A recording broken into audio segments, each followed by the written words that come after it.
Russian officials mocked Rutte's warning, dismissing the prediction of global conflict. Question here is, if China attacks Taiwan and Russia attacks Europe at the same time, how could you see this changing the world? And what do you think countries like the US and NATO could do to actually stop it? It's not that I dismiss them, Andy. I don't. I certainly respect China's ability to overwhelm Taiwan, and I know that they want to. And to some degree, I respect Russia's maybe latent desire to expand beyond Ukraine, although I don't know. That'd be a stretch. However, I don't subscribe to that.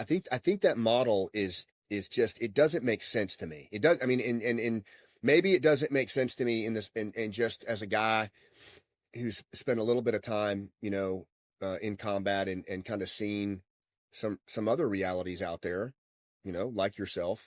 For example, I mean, I find it hard to believe that they would do that and just like not do anything to us and just leave us to respond. I mean, if history is our teacher, don't leave the U.S. as the QRF, untouched, because, we're pretty good at coming in as a QRF and changing the tide of the battle. What I would be more worried about, and what I could see as something that could be very diabolical, is if you took that same template, but you added another layer, an unconventional warfare layer, where you quietly created a nexus between bad state actors like China and North Korea, asymmetric violent extremist groups like ISIS-K, Al-Qaeda, and then finally international gangs that are really good at moving men, weapons, equipment, and commodities. And if you created a nexus there, and I don't know, something crazy like you had an open border for 4 years where you could infiltrate not just terror groups and sleeper cells, but also, their version of unconventional warfare commandos who are really good at subversion, sabotage for the long game.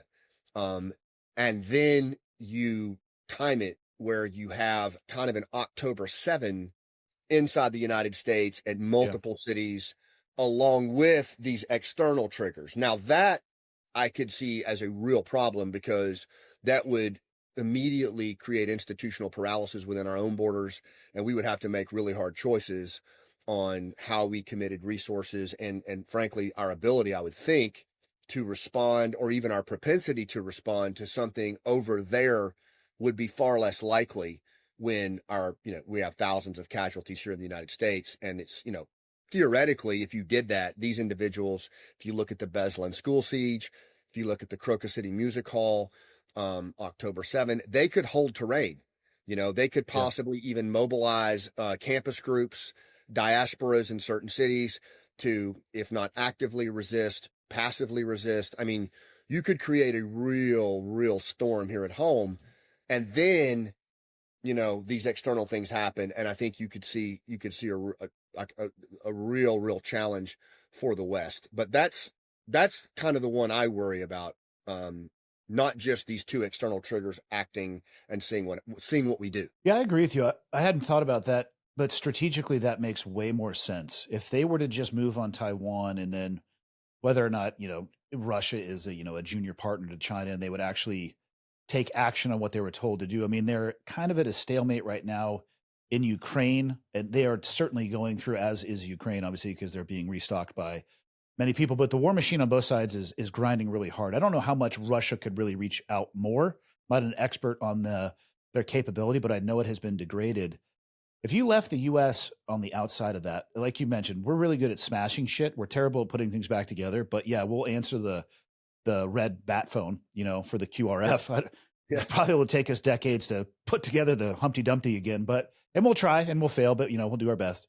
Strategically, though, yeah, if you were to have an infrastructure attack in the U.S. specifically, if they were to target sensitive areas or those events that you talked about, I am so incredibly thankful that we have not encountered a group of people that are willing to hold terrain like that and are actually willing and going into it largely thinking it as a suicide operation, not necessarily a vest, but they're going to wait for the highest level of response and they're just going to gun it out in a theater or a school.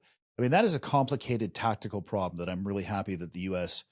or thankful, I should say, not happy, thankful that the U.S. hasn't had to deal with. That would be really hard. That would be, if they were able to time that with some level of global event. I'm curious how the U.S. would respond to that. It's, you mentioned the border being open for 4 years. In my opinion, I live 60 miles from the Canadian border in Montana. Yeah. The northern border is still wide open, man. We have put so much emphasis on the southern border. And I've done quite a few episodes now and talking with people who are experts in cartels. Cartels are not stupid. It's this classic, let's just think of them as thugs.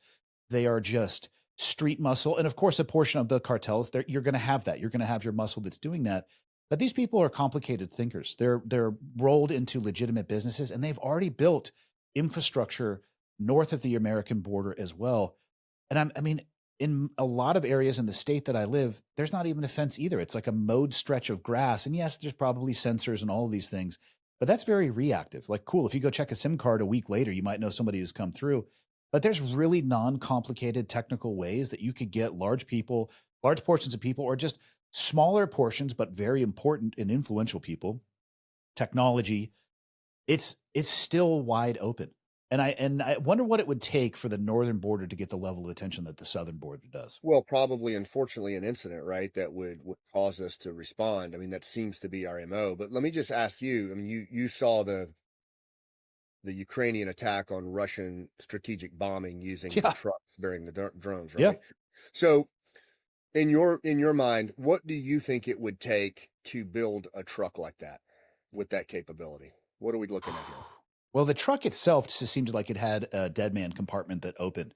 And what was interesting, the truck drivers did not know that they were a part of that plan. I thought that was a great cutout that the Ukrainian did. They were just on their normal, driving route. The drones are basically COTS items, right? Commercial off-the-shelf items. A DJI is probably what most people would recognize. I don't think it would take much. I think the technology and ability and means to do that, the sourcing and means to do that, is readily available to somebody with a credit card and even limited connections. Okay. And then in your assessment, just like where you live, is the capability there in terms of international crossing, whatever, access placement, to get something like that either across the border from the north, or at least, men, weapons, and equipment into the country where it could be assembled in the country?